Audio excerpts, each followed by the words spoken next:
The learner, you're here because you want to cut through the noise, grab the essential knowledge, and walk away feeling truly informed without being bogged down in endless details. Hmm. That's the core of what we do in the deep dive. We take a close look at some meaty source material and pull out the insights that, well, that really matter. And today, we have a fascinating pairing for you. Excerpts from two publications, one from 1892 featuring Mary Grace Helpine's The Broken Betrothal, and another from 1905 with What a Jealous Man Saw on Christmas Eve. Right. Two distinct stories from the late 19th century. Exactly. Our goal in this deep dive is to explore the complex landscape of love, relationships, and, the societal rules of that era as reflected in these narratives. We'll be digging for those surprising connections and, well, timeless human experiences that still resonate today. So let's plunge into the broken betrothal. We start with Josie and John, and right away, you can sense some tension brewing. Yes, the opening immediately establishes Josie's anxious wait for John. Her initial excitement, it quickly turns to frustration at his lateness. Yeah.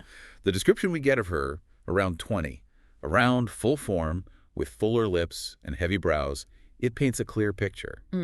And when John finally arrives, the contrast between Josie's unrestrained joy and his rather, well, indifferent demeanor is striking. It really is. It sets the stage for a relationship where the affections are clearly not equally shared. You're right, there's a real imbalance. And when Josie mentions it's been 3 days since his last visit, his casual... It's just, wow. It underscores his lack of consideration for her feelings. It's like he's barely aware of her emotional state, isn't it? Yeah. What's interesting to consider here, for you, the learner, is the level of emotional reliance Josie exhibits. Her statement that John's presence is her very life and joy, and her fear of losing his love is unbearable. Well, it speaks to the limited avenues for independence often available to women back then. That makes sense. Societal pressures often placed women in a position of significant emotional dependence within romantic relationships. That's a crucial point. And John, on the other hand, seems incredibly self-absorbed. Oh, completely. He views their relationship as a mere pleasant variation in his dull life, focused solely on immediate gratification. No thought for the future or Josie's well-being. And we see the emotional toll this takes on Josie. Her tears, her trembling hands. Yeah, even as he departs, she's left with this feeling of unease that things are unsaid. Right. And the narrative then shifts to John receiving a letter at his Eagle apartments. This letter acts as a major turning point. Definitely. Introduces new characters, raises the stakes for John considerably. Absolutely. It's from his father, laying out a rather blunt proposition. His cousin Irene Carleton has a substantial dowry, and there's another potential suitor, a Walter Remington. Who's apparently caught Irene's attention due to some widely publicized quixotic act. Right. And for our listener who might not be as familiar, a dowry in this era was, significant money or property a woman brought to her marriage. Crucial for economics and social standing. Exactly. And adding to the pressure, John's father reveals his own severe financial losses. So this marriage to Irene isn't just desirable, it's essential for John's survival. Work or starve, basically. Pretty much. He's told quite plainly, marry Irene for her wealth or face hardship, even starvation, which his father clearly thinks John can't handle. So his survival quite literally depends on this, and John's immediate response. Purely material. Yeah. The moment he sees her picture, sweetest, loveliest face, and hears the figure $500,000, his course is set. Love doesn't even factor in. It's a financial transaction in his mind. And then we see him just discarding reminders of Josie. Oh, it's heartless. Perfume notes, a watch case, withered flowers, tossed aside. That detail about shaking off her hair curl like a viper, chilling, shows his complete lack of genuine feeling. Absolutely. And his rationalization. Only flirted, she'll find someone better. Classic avoidance. Textbook. Yeah. But his thoughts darken when he considers Walter his past rival. He's determined not to let Walter interfere with Irene's wealth. Which sets up the next conflict. Precisely. Now we meet Irene. She's riding horseback near Tower Hill and bumps into her cousin Walter. Her reaction is delighted surprise, right? Suggests a positive history there. It does. And she notices positive changes in Walter over 3 years, finds him greatly improved, handsome even. So there's mutual recognition, maybe some budding admiration. Seems like it. Walter's described as having this quiet strength, difficulty with words, but his tone is expressive with Irene. Interesting. And we learn Irene finds Tower Hill dull. She's there with her Aunt Remington because the aunt's not well. Right. And Walter. He's practicing as a country doctor nearby, in Crawford, seems genuinely fulfilled by it. Says he's very busy, keeps him from feeling down, a man finding satisfaction in helping others, not just chasing status. And we get more insight into Walter's character through that interaction with Mrs. Brown and her sick baby. Oh, yeah, that scene is really crucial, isn't it? Shows his compassion. Definitely. He's gentle, reassuring.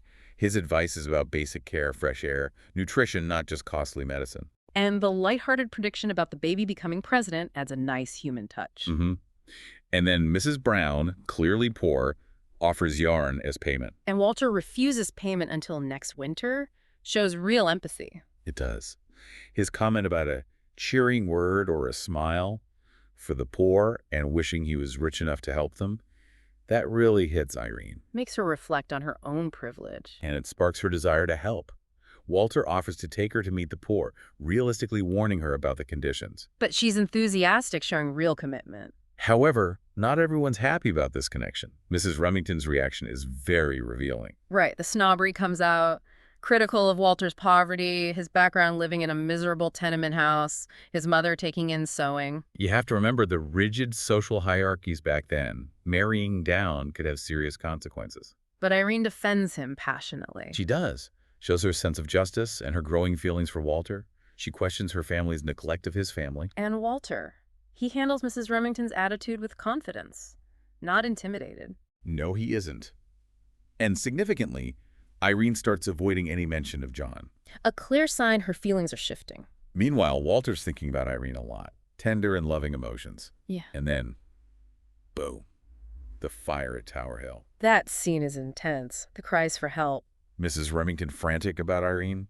Walter realizing she's trapped on the balcony. Real urgency. And Walter's response is just heroic. Immediate. No hesitation. Gets a rope, climbs the ivy-covered tower, flames all around. The crowd holding its breath. The shout when he reaches her. Incredible drama. And then he collapses after bringing her down safely. Clear hero.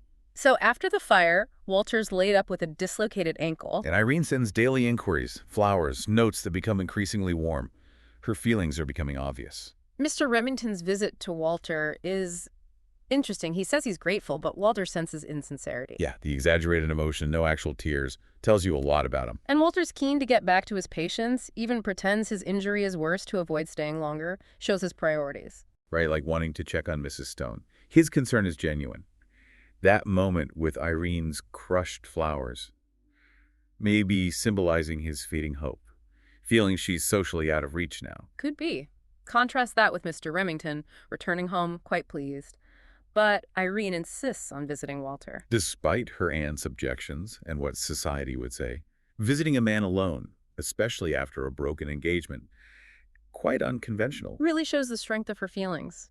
Even Mr. Remington reluctantly agrees to go with her, though he's clearly worried. Oh, he's worried. He tries to act casual when Irene suggests inviting Walter to visit them, but you can tell he's concerned.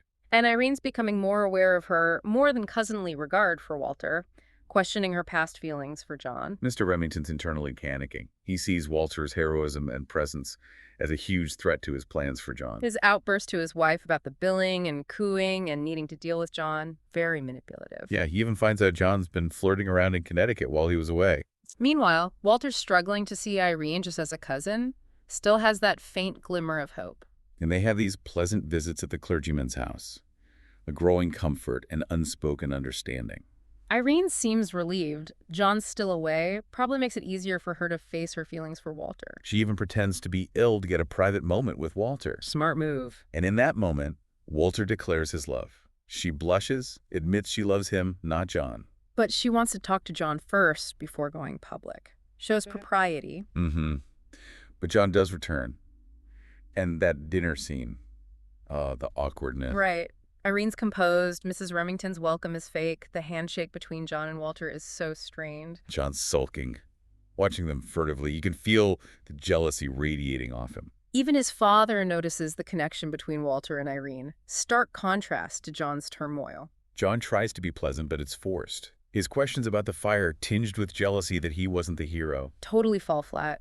And Walter's non-committal answers just frustrate John more. He seems to feel intellectually inferior, too, uncomfortable with Walter's education, the Latin phrases. Resorts to muttered insults, aware of his own failings. Yet surprisingly, there's a hint he actually has deeper feelings for Irene than just money. Interesting complexity there. But Irene finally confronts him, tells him straight. She can't continue the fake engagement. Gentle but firm. I can never love you. No room for doubt. John's reaction: anger, injustice, clinging to their childhood pact. But Irene stands firm. Love can't be forced. Then Mr. Remington meets with Irene. John's waiting impatiently. Irene offers a financial settlement. On the condition he gives up all claim to her. And John is furious. He wants the marriage, not just the money. It's about entitlement, pride maybe. Definitely a blow to his pride. And things escalate. Yeah, John gets drunk at the Clarendon house, insults Walter, ends up hitting him. Walter shows amazing restraint, remembers his promise to Irene, sees John's drunk. Calmly predicts John will regret it, which just makes John angrier. His friends have to drag him away. And John gets paranoid, thinking Walter will seek revenge sneakily. Which leads us to the mysterious stranger. Walter meets him by a brook. Walter's still thinking about the fight, barely notices this dusty guy with a weird voice. Stranger seems thirsty, agitated, striking features, short, jetty curls, intense gaze like he's seeing things. Asks about Irene, mistakes her maid, Margie, for Irene herself. Declares he's no beggar, wouldn't accept anything from her house. And Margie, flattered, doesn't tell Irene about him. Big mistake. Later, Walter gets a cryptic note from this stranger. Meet at the Old Stone Place. Matter of life and death. Walter's tired, has plans, but feels he has to go. Finds the stranger distressed, talking about his sick and wounded heart, cynical about justice. And intensely interested in whether John is marrying Irene, declares John would be perjured if he did. Walter offers to deliver a message, insists the stranger write it. Stranger has no paper. So Walter gives him a leaf from his notebook. And here's a key detail. The handwriting. Walter notices it's strikingly similar to his own. Right. He asks if the stranger's been to Deering, Connecticut, where Walter taught. Stranger denies it, but asks about vengeance for a wronged sister. More intrigue. Hints at a deeper motive. So Walter wants to avoid John after the fight.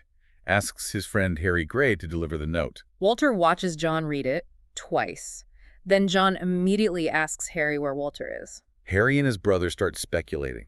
Connected to the rivalry for Irene, Harry's sure the handwriting is Walter's. And John has a strong negative reaction. The seed of suspicion is planted firmly now. Definitely.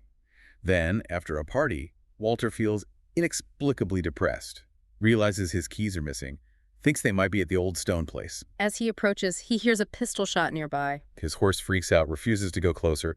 Real sense of dread. And inside the house, the grim discovery, John Remington's dead body. Walter's immediate thought: suspicion will fall on him. Terrible dilemma. He grabs his keys and leaves, confused and scared. News spreads about John's disappearance. His mother's distraught. Walter wrestles with his conscience, decides he must go to the magistrate. But when he gets to Irene's house, there's a crowd, men with a stretcher, confirming the awful truth. The scene with Mrs. Remington seeing her son's body, heartbreaking. Just devastating. Then John's funeral, somber. Irene's in deep mourning. Mr. Remington's grief is immense. Mrs. Remington's too sick to attend. Walter's there, but people are avoiding him. The mood has shifted. His sad farewell to John, noting how handsome he looked in death. Poignant. But then... Public perception changes instantly, fueled by newspaper reports.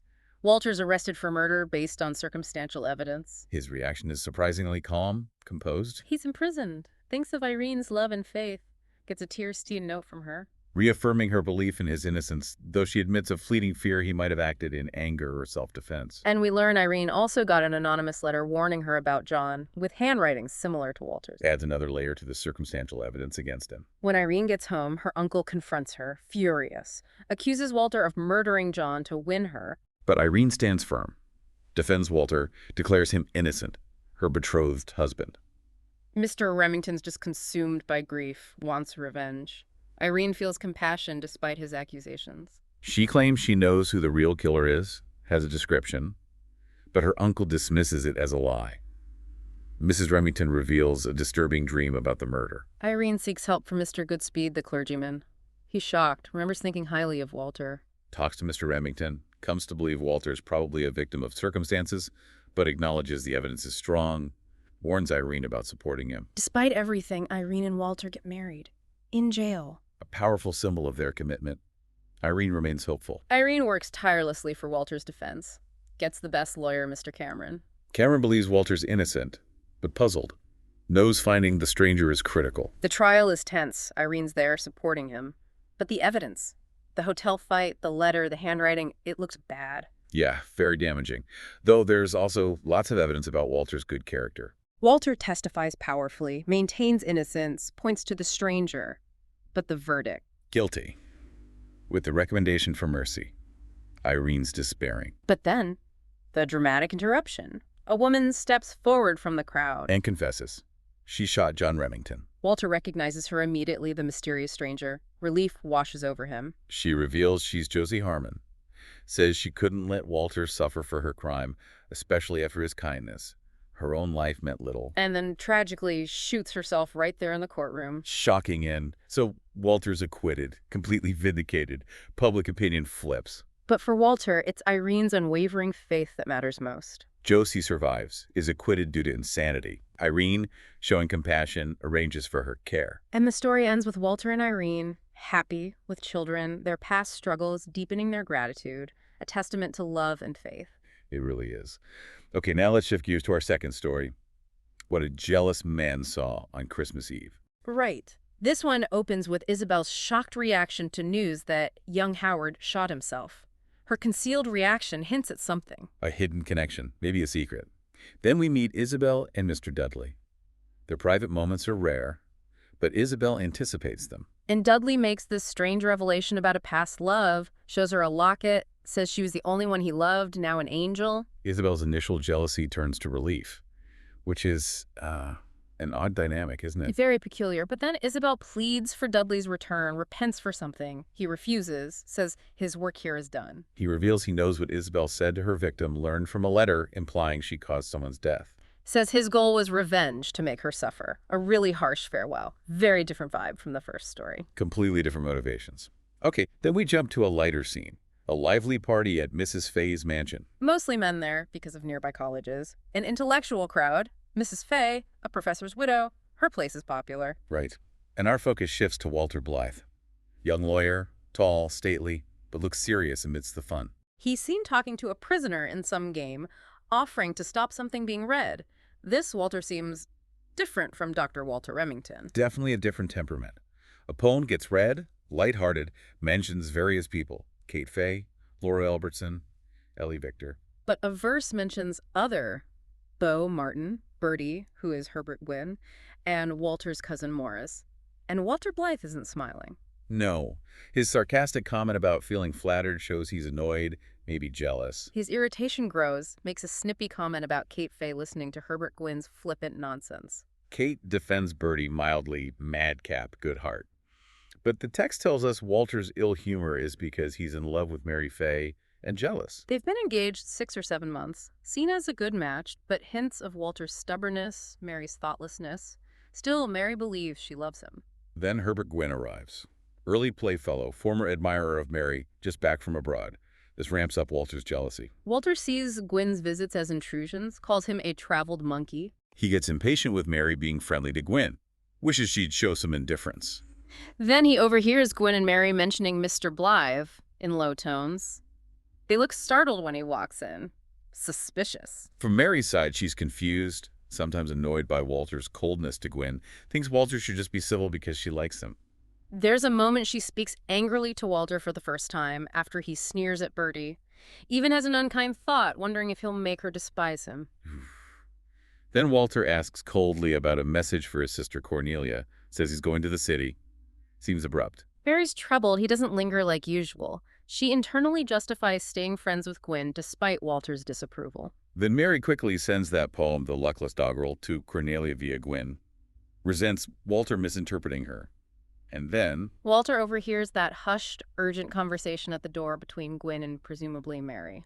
On Wednesday then, at the usual place, do not fail me. You do not know how much my heart... Then the reply, never fear. Have not I as much at stake as yourself? Walter recognizes the voices, feels overwhelming suspicion, disbelief, hurt. But even then, his better nature fights back. Whatever else I may question, I must not doubt her goodness and purity or her constancy to me. Real internal conflict. There's a brief, tender moment. Mary reassures him, calls him an incorrigible infidel for doubting her. But Walter misses the chance to confess his fears. Big mistake. He uses needing papers as an excuse to leave for the city. Mary gives an involuntary start. They talk about his delayed trip. Mary casually asks about his train, reminds him tomorrow's Wednesday, Friday's Christmas. Walter withdraws. Convinced she's going to the city to meet Gwen, annoyed he'll be there too. Mary offers hopeful words, but he's changed. But they do reconcile briefly. Mary says the misunderstanding showed how important their connection is. Walter embraces her passionately. Declares his love. Mary gently says, "You should trust me." And then Ellie Victor bursts in. Ellie asks Mary, seemingly innocently, for the address of a lace worker, but gives Mary a quick questioning look. This just pours fuel on Walter's fire. Feels trifled with, deceived, clandestine interactions with Gwen, infatuated fondness. He even dislikes Ellie now, sees her as a confidant in this supposed intrigue. He's miserable on December 23rd, watching the jeweler's shop, convinced they have a secret rendezvous. And his weight seems to concern it. Sees Gwen leave the jeweler's, then beckon to Mary and Ellie in a carriage. Walter makes a sneering remark about Gwen. Mary defends him, says he's willing to help those he loves. Walter accuses him of meddling, officiousness. Mary calmly suggests Walter should get to know Bertie better. Walter then confronts Mary directly. Did you meet Gwen yesterday? Her response is surprised, but guarded. Walter admits he has no real proof, just feelings driven by small things, a word, a look, a whisper. But he won't list these petty things, feels it would demean him. That failure to communicate openly is fatal. He loses control completely, accuses her of ingenious subterfuge, clever evasions, and double-dealing. Harsh accusations, deception, premeditated perfidy, demands answers. Mary responds with disdain, asks point blank if he doubts her fidelity. And Walter makes that insane, sweeping statement. She who can be false in one respect will be in another. Basically, if you deceive me in small things, you'll break your vows. That's the breaking point, the end of the engagement. As he leaves, he looks back, sees Mary seemingly happy working with Bertie Gwen. Final image reinforces his wrong idea. So, weeks later, the betrothal is clearly over. Tongues wag. Mary's version. Yeah. Walter made unreasonable demands. Walter, alone, replays their last happy evening, starts questioning his decision. Haunted by her words, "You should trust me." Regret is setting in. Then, a bombshell. An envelope arrives. Invitations to Mrs. Victor's New Year's party, including cards for Eleanor Victor and Herbert A. Gwen. They're engaged, and Walter gets a separate, demanding note from Eleanor. "Come see me tonight. I have something interesting to tell you." He goes uncharacteristically obedient. Eleanor is cordial but grave, and then she explains everything. The secret plan. Mary, her mother, sister, and Ellie arranged frequent sittings for Gwen at his studio, pretending that they were city visits. Why? To create a surprise gift for Walter. A portrait of himself. A testament to their affection. Mary's commitment. Wow. Eleanor knew Walter dined near the jeweler's where they went for the frame. She recalls Kate Martin mentioning Mary being unwell. Right. On the anniversary of making herself unhappy with a harmless scheme for someone else's pleasure, Kate even asked if Walter was jealous of Gwen. Eleanor put the pieces together, realized their innocent secret caused Mary sorrow, wants to fix it before her own new life begins. Walter's reaction. Immediate, overwhelming realization of his foolishness, Mary's innocence. Calls Eleanor an angel, himself a besotted, miserable wretch. Rushes to Mrs. Faye's. Mary's shocked to see him, his head bowed, eyes averted, shame, remorse. Tries to apologize, but just sobs, clutching both Mary and the portrait, the misunderstood gift to his heart. A powerful image of regret. Jealousy and lack of trust really wrecked things for him. Absolutely. So, the learner, as we wrap up these two deep dives, some clear themes emerge. Yeah, in The Broken Betrothal, we saw the danger of suspicion, but also the triumph of faith and truth in the end. And in What a Jealous Man Saw, it's all about the corrosive effects of jealousy, how misinterpretations and lack of trust just fester, leading to terrible regret. It really shows how internal anxieties, when you don't talk about them, can be just as damaging as anything external. It makes you think, doesn't it? These 19th century stories, how much have the fundamental challenges really changed? Building trust, communicating, managing insecurities. It feels pretty timeless in some ways. Yeah. What lessons can we take away about assumptions versus reality? About the importance of faith and understanding in our own relationships? These stories definitely give us a lot to chew on. We hope, the learner, you'll keep exploring these complex emotions and expectations in books and, in life. We hope this deep dive offered some fresh perspectives on the often turbulent journey of the human heart.